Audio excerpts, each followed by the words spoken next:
Bonjour à tous, aujourd'hui on se retrouve pour cette nouvelle vidéo, nouveau format, un format hebdomadaire, ça s'appelle le journal de géographe. Ça va être 3 actualités nouvelles technologies, 3 actualités de la semaine géographie, environnement, transport, voilà. Et ça se passe tout de suite, juste après ça. C'est parti.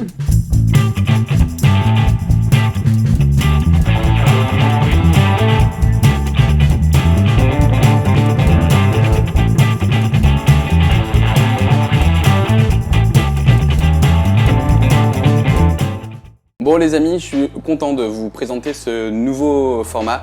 Ça fait un moment que j'ai l'idée de vous faire quelque chose qui est en lien avec l'actualité, mais je ne savais pas vraiment sous quelle forme je pouvais y mettre. Et finalement, je trouve que cette idée de journal hebdomadaire qui reprend un peu les 3 actualités des domaines que je traite de la semaine, voilà, je pense que ça peut être assez cool. Donc aujourd'hui, je vais vous parler de 3 sujets de nouvelles technologies, 3 sujets de géographie, environnement, transport, comme je vous l'ai dit. Et à la fin, je vous emmène à Bordeaux avec moi, où j'ai passé un peu de temps. Voilà, et surtout restez bien jusqu'à la fin de la vidéo parce que par rapport au défi Géo Smartphone que je vous ai annoncé l'autre jour, je vous annonce une bonne nouvelle pour vous à la fin de cette vidéo, donc restez bien jusqu'au bout parce que franchement je pense que ça vous fera plaisir et c'est plutôt cool. Allez, on commence tout de suite avec l'actu des nouvelles technologies. Donc du coup cette semaine on retrouve la sortie du Xiaomi Mi 9T Pro.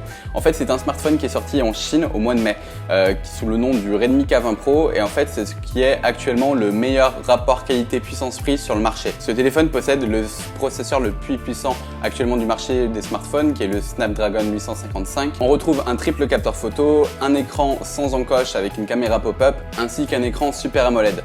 Le prix d'appel de ce produit est de 429 €, ce qui est réellement dérisoire pour un produit qui est proche des produits premium en tout cas, même s'il ne l'est pas forcément, voilà.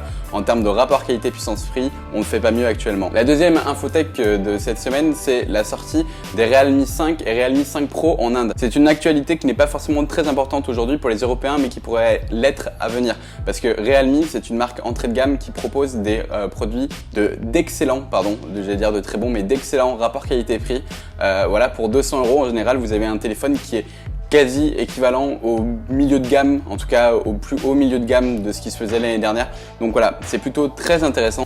Et en plus, ce Realme 5 Pro gomme les principaux entre guillemets défauts du Realme 3 Pro sorti en début d'année, notamment la fin d'un port micro USB pour un port USB-C, un quadruple capteur photo pour plus de polyvalence, et enfin on retrouve un processeur légèrement plus puissant puisque c'est le Snapdragon 712.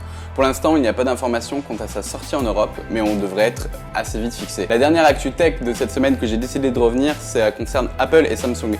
Apple aurait décidé à l'horizon 2020 d'abandonner Samsung pour ses écrans et se tournerait vers le chinois BOE. C'est une information du Nikkei Asian Review. On peut suggérer le fait que Apple chercherait à diversifier ses différents partenaires.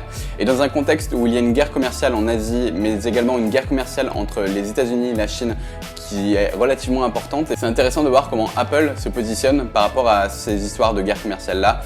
Voilà, et donc du coup il y a vraiment une volonté de diversifier ses partenaires. Donc voilà, et BOE c'est une entreprise chinoise qui fabrique des écrans depuis 1993. On passe tout de suite à l'actu géo, environnement, transport. Et l'actu principale de cette semaine, c'est le feu en Amazonie.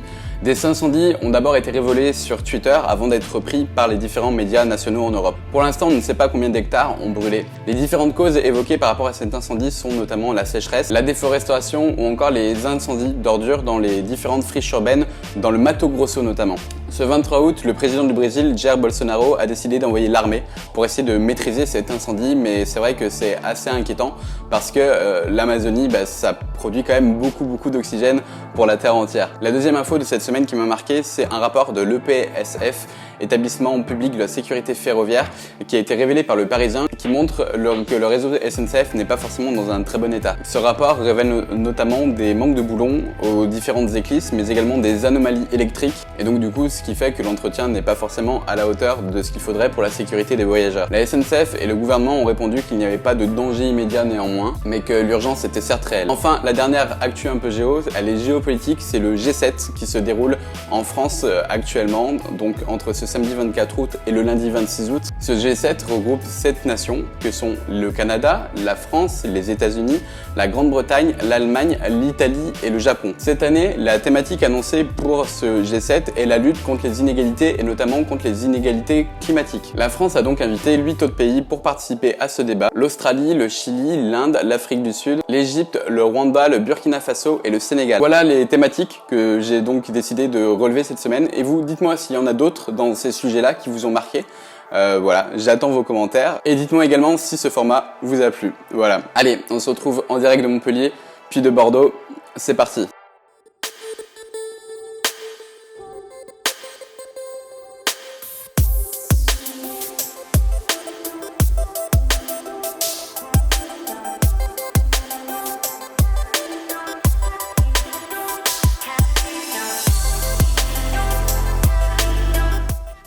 Bon, alors on se retrouve aujourd'hui en direct de la gare de Montpellier Saint-Roch, donc pour un petit périple. Je vous emmène aujourd'hui avec moi à Bordeaux, voilà. Et puis dans les jours suivants, on ira à Lille, on va passer par Lyon. Enfin voilà, ça va être diffusé en plusieurs épisodes sur ma chaîne.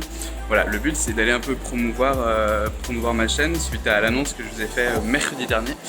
Et donc du coup voilà, j'espère que ça va vous plaire. Et je vous souhaite un bon voyage avec moi et puis bah écoutez, aujourd'hui on va découvrir Bordeaux.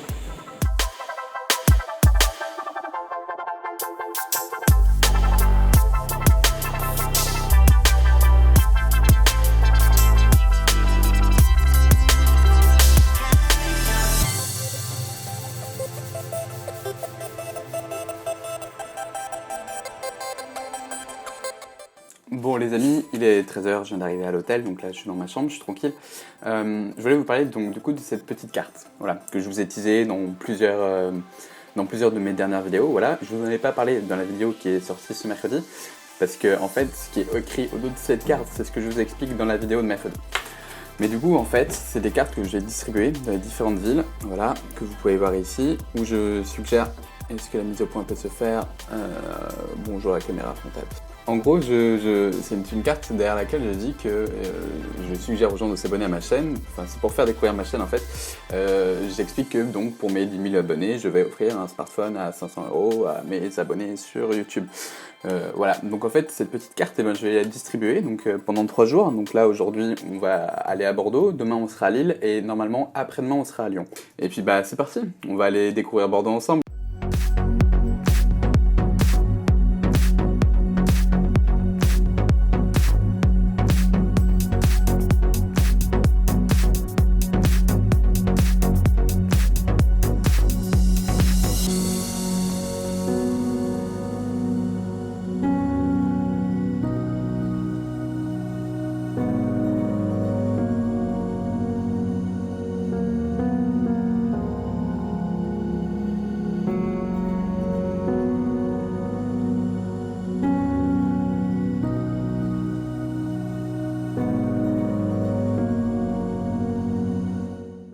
Bon alors on se retrouve en direct des quais de Bordeaux, la Garonne est juste derrière moi, voilà.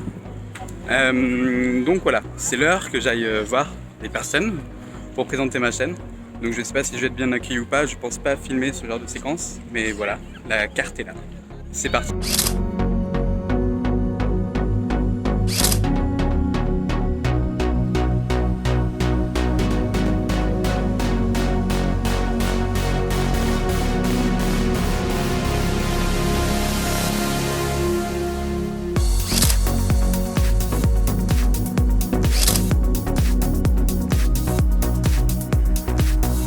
Voilà, on se retrouve ici à Massy. J'ai voulu vous faire la conclusion ce matin en partant de Bordeaux, de la vidéo précédente, mais finalement j'ai pas pu, donc voilà.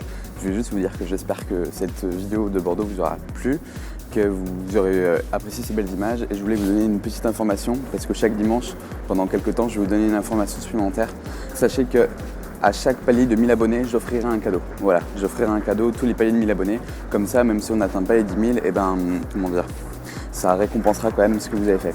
Donc voilà, allez, je vous laisse, je pars à Lille. On se retrouve très vite pour plein de nouvelles vidéos.